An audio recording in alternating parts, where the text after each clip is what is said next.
Bom, a gente segue falando agora sobre o desemprego, né? Tem um dado importante quando a gente fala de economia, né? Ainda, é claro, são muitos desempregados no Brasil, mas houve uma queda no índice do desemprego. Acabou recuando essa taxa, terminando o trimestre encerrado em agosto, com um nível de 13,2%, uma taxa de 13,2%, mesmo assim ainda atingindo, né, 13 milhões e 700 mil brasileiros. Segundo o IBGE, o índice caiu meio ponto percentual, surpreendendo o mercado, que esperava uma retração menor.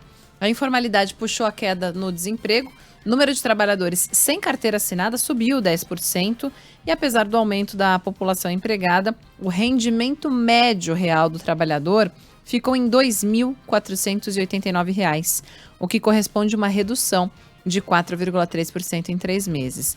O encolhimento é de 10% em comparação com agosto do ano passado.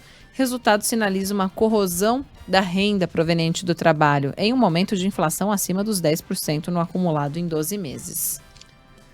Exatamente, Débora. E esse é o problema do qual a gente tem tratado aqui ao longo da semana e que vai pesar em 2022, principalmente se esses puxadinhos e gambiarras continuarem acontecendo. Por quê? Porque você tem uma alta do dólar, você tem como consequência alta do preço dos combustíveis, alta do preço dos alimentos, você acaba tendo aí uma inflação em alta, e isso vai corroendo o poder de compra das pessoas, principalmente daquelas que têm uma baixa renda. As pessoas que são mais ricas, elas ganham muito dinheiro, para elas, encher o tanque de gasolina não é um grande problema. Elas passam, evidentemente, a perder mais nesse gasto, mas esse gasto perto da fortuna que elas têm não é muito considerável. Agora, para as pessoas que ganham aquilo que elas vão gastar para o seu próprio sustento, que ganham para gastar no supermercado, elas não conseguem mais encher o carrinho. Então, mesmo que aumente, por exemplo, o benefício de um programa de transferência de renda, o petismo chamado de Bolsa Família, agora o Bolsonaro quer chamar de Auxílio Brasil, pode ser que aumentando de 300 para 400 reais, a pessoa não consiga mais comprar tudo aquilo que ela queria, porque os preços também aumentam. Então ela tem uma ilusão de que ela está com uma renda maior, quando na verdade o gasto dela também vai ser maior. E isso se dá, repito, também pelo furo do teto dos gastos. Agora, já é mais do que esperado no mundo inteiro, para um cenário de pós-pandemia, uma queda no desemprego. Só que no Brasil, essas variáveis, elas já têm um peso enorme. A gente já vem de uma situação muito ruim de 14 milhões de desempregados. Então, agora nós temos 13 milhões e 700 mil brasileiros desempregados. Melhorou um pouquinho, mas continua terrível.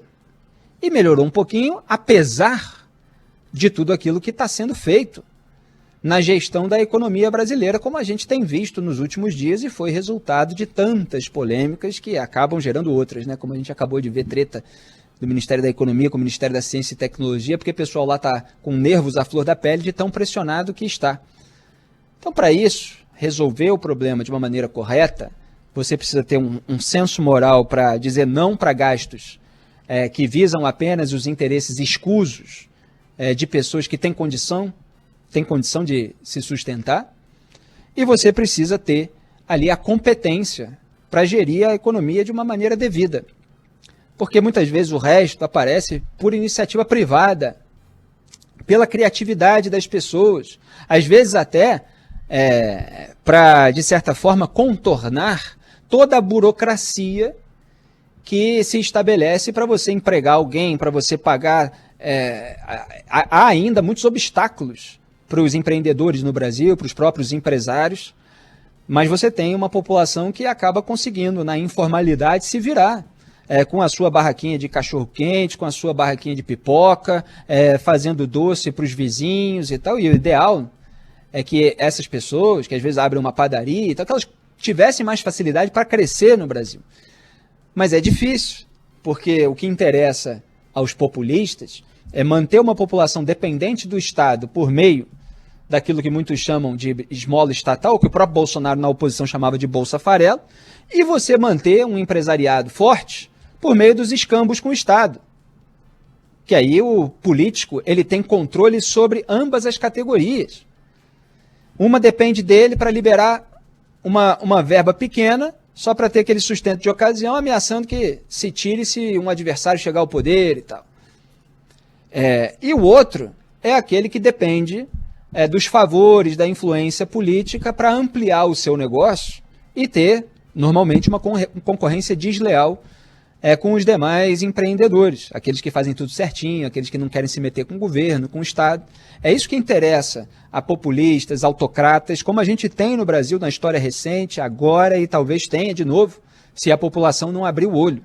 Então a gente precisa de gente para efetivamente fazer aquilo que Bolsonaro prometeu e não fez, que é desburocratizar, diminuir todas essas brechas para a mamata e para a corrupção e usar os recursos disponíveis e mais robustos até para auxiliar a população de baixa renda a caminhar com as próprias pernas rumo à sua própria independência e à sua ascensão social. É muito difícil alcançar isso com gente que está mais preocupada com o imediatismo e com as gambiarras.